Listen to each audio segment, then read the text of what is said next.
Sa diha day natay problema, natay mga pagsulay. Dili nato ipanaog atong kamot. Dili nato undangon makaigsunan ang pataas atong kamot sa pagdaig sa Ginoo, pagpasalamat. Dili nato ipanaog ang atong kamot. Dili ta mo undang sa pagsimba, mga kaigsunan. Dili ay ang problema. Dapat ang dili day ta mo hunong sa pagsimba kung natay problema. Gani, kung natay problema, mas mulig-on ang atong pagsimba sa Ginoo kay dinha nato madawatan, mabatnan ang kadaugan, mga kaigsunan. Adunay sugilanon sa balang kasulatan. Dinha sa Juan kapitulo 5. Adunay usa ka tawo nga piang, mga kaigsunan, madugay na kayo siya nagsinati, nagantos niining kahimtang. Muna siya ang istorya dito sa tawo sa Pool of Bethesda. Kung familiar ka mo niining nga sugilanon, mga kaigsunan, makita sa Juan kapitulo 5, versikulo 1 ngadto 15. Kining tawhana, mga kaigsunan, dito siya sa Pool of Bethesda sa sulod sa taas nga panahon. Sumala sa sugilanon nga niadto nga lugar, adunay panahon, mga kaigsunan, nga ang manulunda manaog og mukutaw sa tubig ni ana nga pool. Og sa diha nga kutawon sa manulunda ang tubig, ang una nga makaadto didto sa tubig mamaayo sa iya nga balatian. Bisag unsa ang iyang balatian. Pagkanindot no, kung naani nga dapit karon sa atong panahon. Siguro ang magpuyo ni ana nga palibot puro masakiton kana mga terminal disease nga mga sakit, mga diabetes, mga cancer. Siguro dito magtapok sa pool kung naana karon nga dapit. Siguro ang mga COVID positive dito na magtapok tungod kay gusto nga maayo. So ang nagpuyo niini nga pool ang palibot, mga kaigsunan, mga tawo mga sakiton. Ug dinhi nga takna samtang si Jesus niadto ni ana nga dapit. Nakita niya ang tawo nga piang. Sa iyang pagkita, iyang gipangutana ang tawo, mga kaigsunan, gusto ba kang maayo? Ang tawo, mga kaigsunan, murag alanganin. Tungod kay ang iyang sulti, Ginoo, dugay ng panahon nga dinhi ko 38 na ko katuig dinhi nga dapit. Apan dili man ko makahimo nga ako'y mauna ni ana nga tubig kung kutawon sa manalunda ang tubig.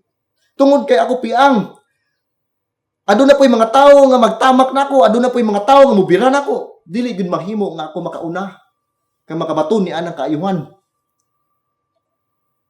Apan ang pangutana ni Ginoong Hesus, no?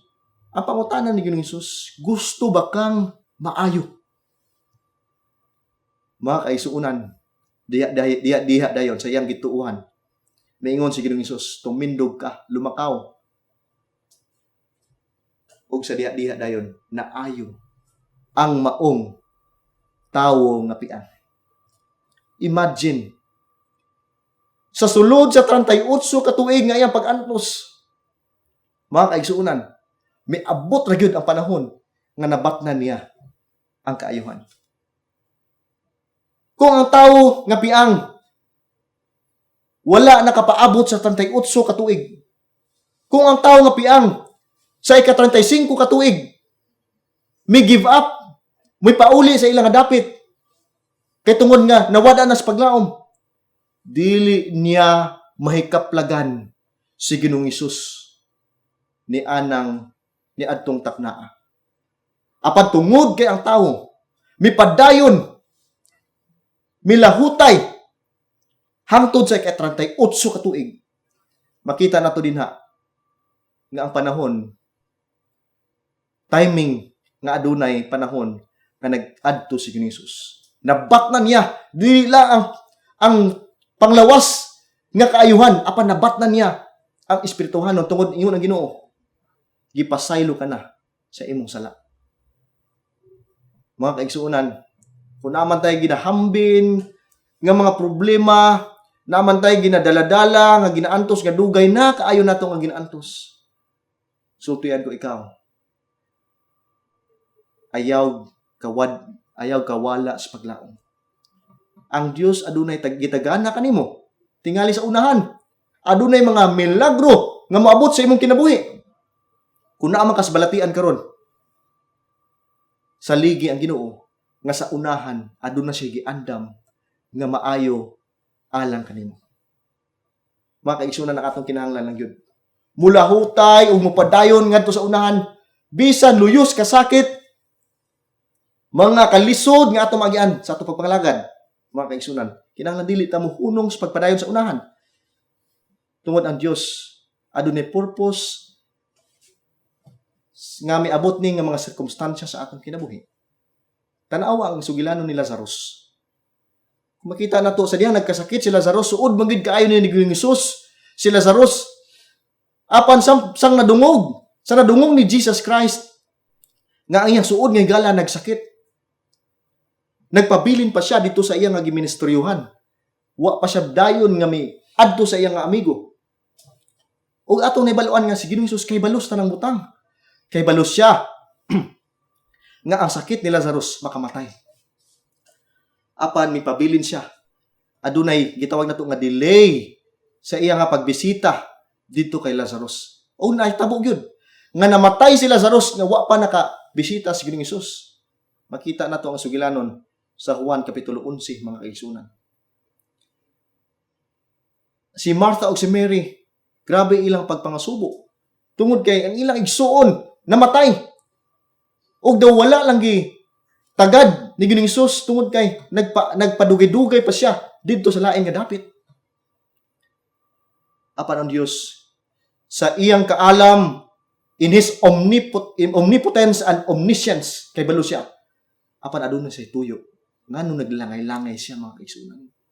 Nganong adunay delay sa iyang presensya. Sa iyang pag-abot, miingon si Marta, Ginoo, ug naa lang unta ka. Dili unta mamatay ang among igsuon. Apan mga kaigsunan, miingon si Ginoong Hesus, ako mao ang kinabuhi ug pagkabanhaw. Siya nga motuon ako, bisan siya mamatay, siya mabuhi. Gusto ni Jesus Christ, mga kaigsunan, nga ipahibalo, ipakita, nga siya mo'y tuburan sa kinabuhi. Usa sa tuyo ni Ginoong Hesus, nga ma-display ang gahom sa Ginoo. Ano ni purpose ang tanang butang nga atong magian? Sa diha nga miabot siya mga kaigsunan. Miadto sila sa lubnganan ni Lazarus.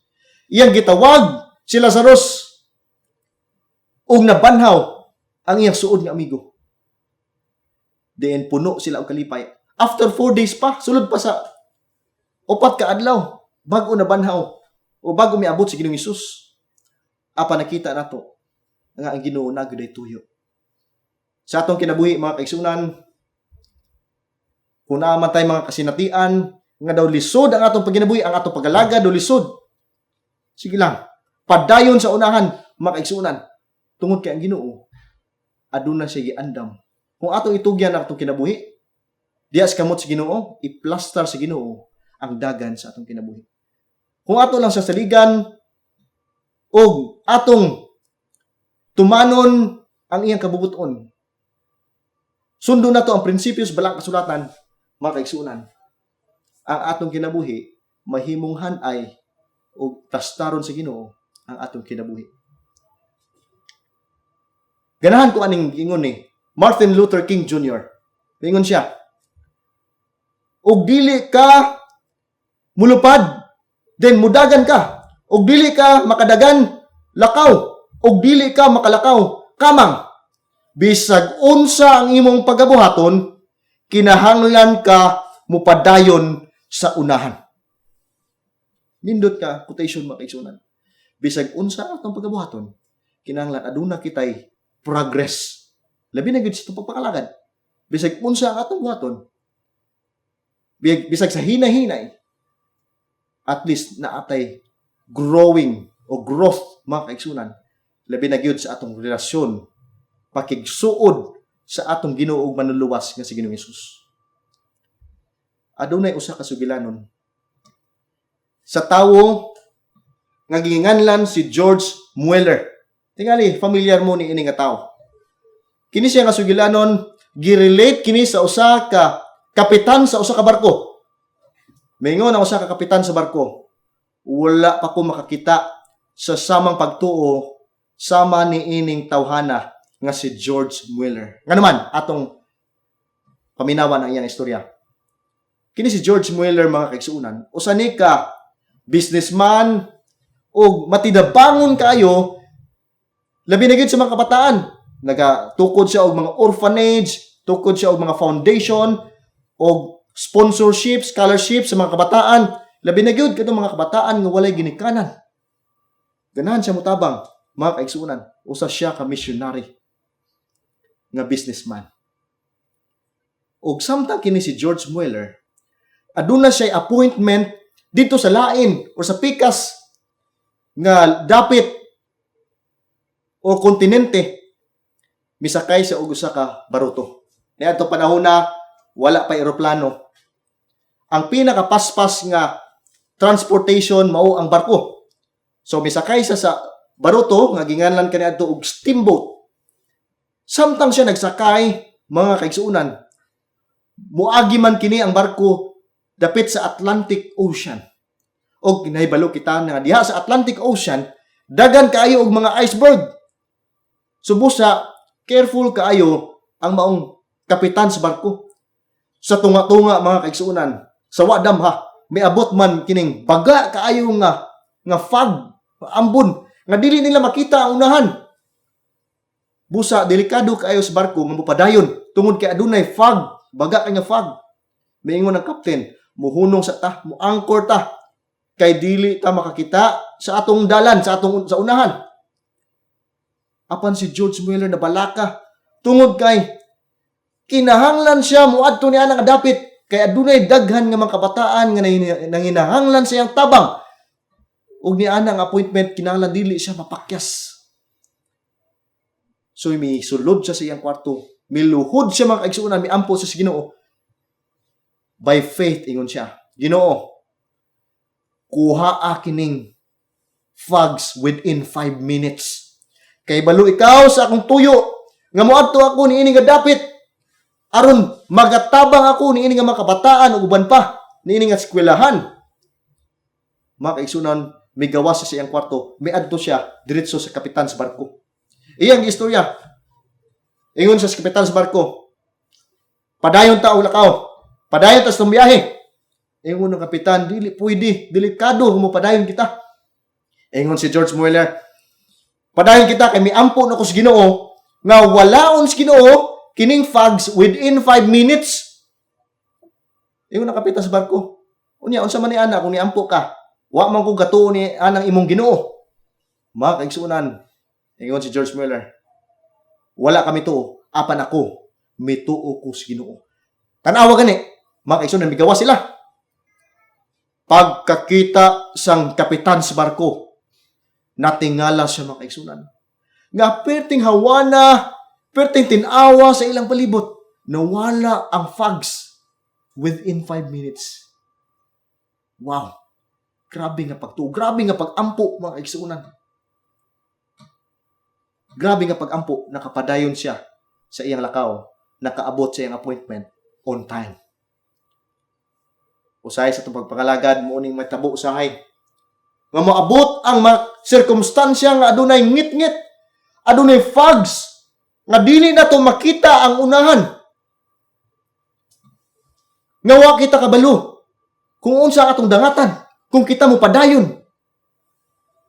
Apa ninumduman na to? Ang sugo sa Ginoo. Go forward. Go forward. Dili ka mo lingi. Dili ka mo atras. Apan move forward. Mga kaigsunan. Tanaw ang mga tawo nga nasa balang kasulatan. Nga sa din ang Ginoo miingon nga kung padayon og ayog lingi. Usa ni ana ang si Mrs. Lot, di ba? Milingi. When the Lord says move forward, do not go other way. Tungod kay ang Dios nagplastar sa atong dalan.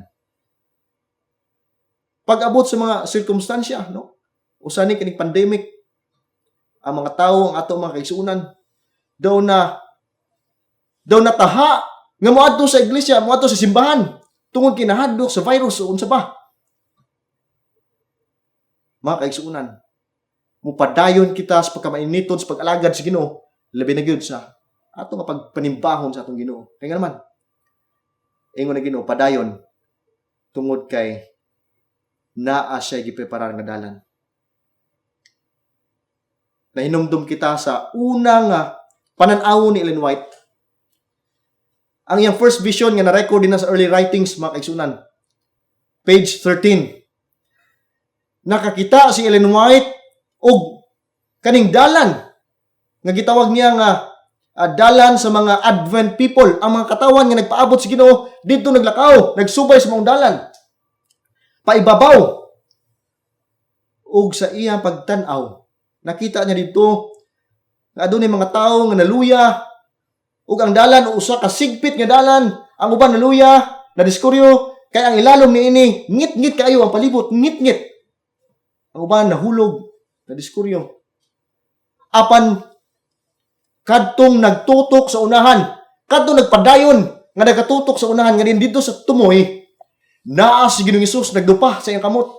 Sa iyang pagdupa, muhatag siya og kahayag ngadto sa dalan sa mga tawo. Og dinha mapadasig ang mga katawhan sa Ginoo. Musinggit sila hallelujah. Upadayon sila silang pag-alagad tungod kay nakita nila ang himaya ni Ginoong Hesus. Mga kaigsunan mo ni realidad sa atong pag-alagad. Nga sa atong paglakaw niining mangit-ngit nga kalibutan, kung mutanaw kita sa ilalom, mutanaw kita sa kilid, puno sa kangit-ngit, puno sang mantsa, sang kangilaran, sang sala. Apan, kung ang atong mata, atong iyahat, atong itutok din na sa atong manluluwas, mga kaigsunan, makapadayon kita sa unahan. Ngunang ingon sa Hebrewanon, Kapitulo 12, versikulo 2. Nga ingon, nga magatutok kang Hesus nga ang magbubuhat o maghihingpit sa atong pagtuo nga tungod sa kalipay nga gibutang sa iyang atubangan nagaanto sa krus nga nagatamay sa kaulawan ug milingkod sa tuong kamot sa trono sa Dios. Wala kitay lain nga atong ihimplo o atong lantawon sa atong pag-alagad. Mao lamang nga si Ginoong Hesus, mga kaigsunan. Dili ta mo lantaw sa atong isig katawo. Dili ta malantaw. Tugutan na to, mga kaigsunan, nga kita magatutok din ang Kristo o ayaw tuguti nga ikaw madiskuryo pinaagi sa ubang tao. Padayon sa unahan. Sumala niining picture nga ako nakita, mga kaigsunan, sa Facebook. Makita na to din na ang duwa ka klase sa tao nga nahibalo sa panahon sa katapusan, apan lahi-lahi ang ilang reaksyon. Ang usa ka tawo nahibalo gid siya nga mo ning panahon sa kalisdanan, sa katapusan nga mga panahon. He is obsessed with the events of the end times. Napalaka kay siya sa mga kalisod, kalisdanan. Apan kining isa ka tawo, mga kaigsunan, lahi ang iyang paglandaw.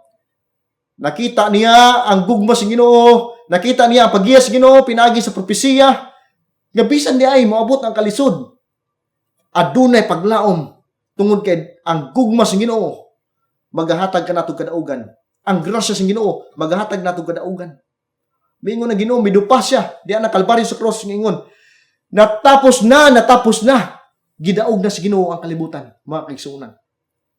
Kung kita mo focus lang sa gugma sa Ginoo, sa gahom sa Ginoo, dili ta angay mabalaka sa atong kinabuhi. Dili ta angay malisang sa mga panghitabo sa kalibutan. Magkinaon sa bana, may gira bana, may linog, kalamidad, pandemya, unsa ba nga mga panghitabo sa kalibutan. Saligi nga ang gugma sa Ginoo magpakig-uban nimo kung imong itugyan ang imong kinabuhi dinha sa Ginoo. Keep moving forward.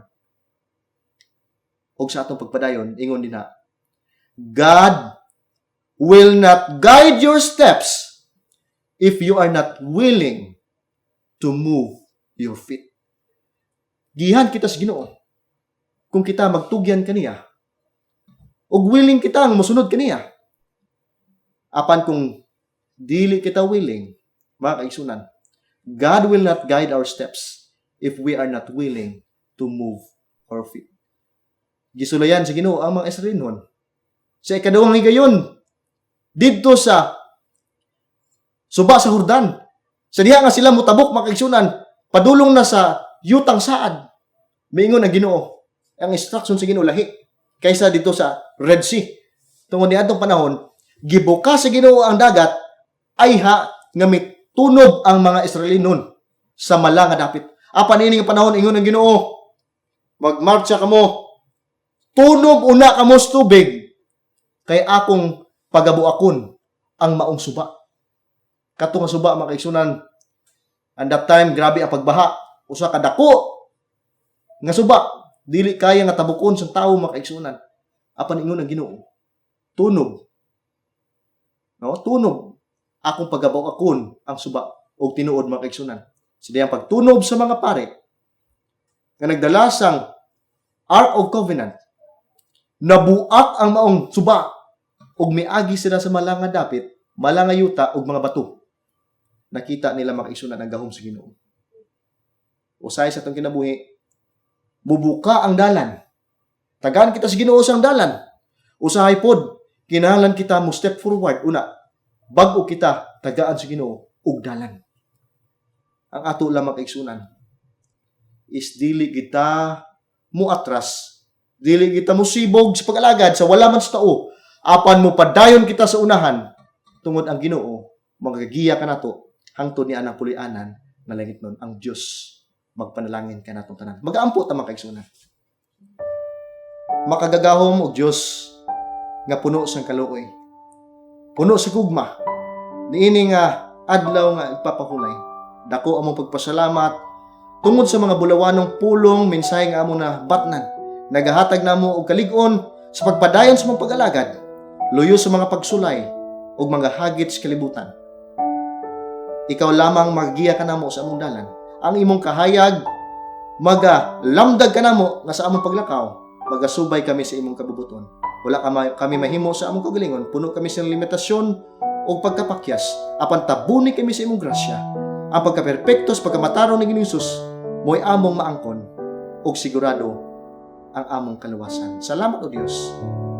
O panalanginan nimo kami, ang tanan nga nagatanaw o nagapaminaw, niiningatak na sa ngalan o gahom ni Ginoong Jesus. Amen.